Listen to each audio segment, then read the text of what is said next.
एक ऐसी त्रासदी जो ईश्वर निर्मित नहीं बल्कि मानव निर्मित थी।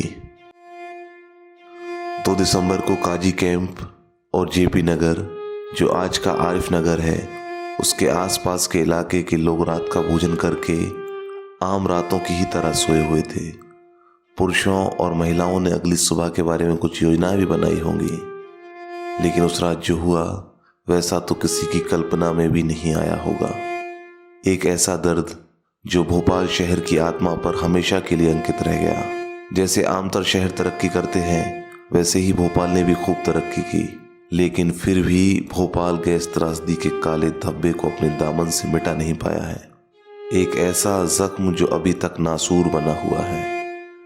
38 साल गुजर गए, लेकिन जिन्होंने वो मंजर अपनी आंखों के सामने देखा, वो आज भी उस रात की भयावह पीड़ा को याद कर कर अपनी आंखों को नम होने से नहीं रोक पाते हैं।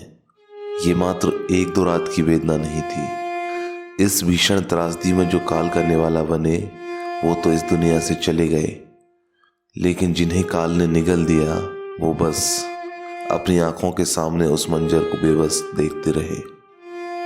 चाहे दुनिया की कोई भी कंपनी हो और वो लोगों की कितनी भी भलाई की बात करे, उसके लिए कहीं भी अपनी फैक्ट्री लगाने के पीछे सबसे अहम कारण होता है वहां से मिलने वाला मुनाफा। ये बात हमारे देश में भी लागू होती है, चाहे वो विकसित देश हो चाहे वो विकासशील देश हो।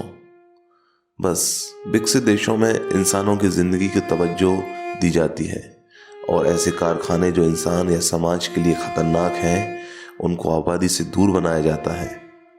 भोपाल में भी यूनियन कार्बाइड ने जब अपनी फैक्ट्री काजी कैंप के पास 1969 में शुरू की थी, तब ये जगह आबादी के बीच में ही थी। वैसे भी यूनियन कार्बाइड वहां पर कीटनाशक दवाएं बना रही थी।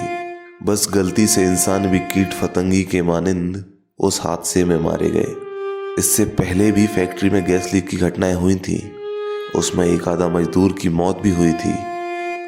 अखबार में यूनियन कार्बाइड कारखाने की जगह पर कई आर्टिकल छपे, लेकिन सत्ता को पैसे का लोभ लोगों की जान से कहीं ज्यादा था।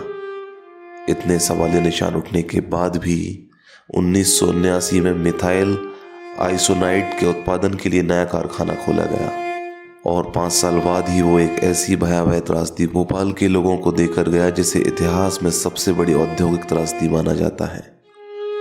तमाम अखबार, पत्रिकाएं और सरकारी अमला इस बात की तस्दीक करते हैं कि उस कांड का असर आज भी मौजूद है। बहुत से बच्चे आज भी अपंग या मानसिक रूप से कमजोर पैदा हो रहे हैं।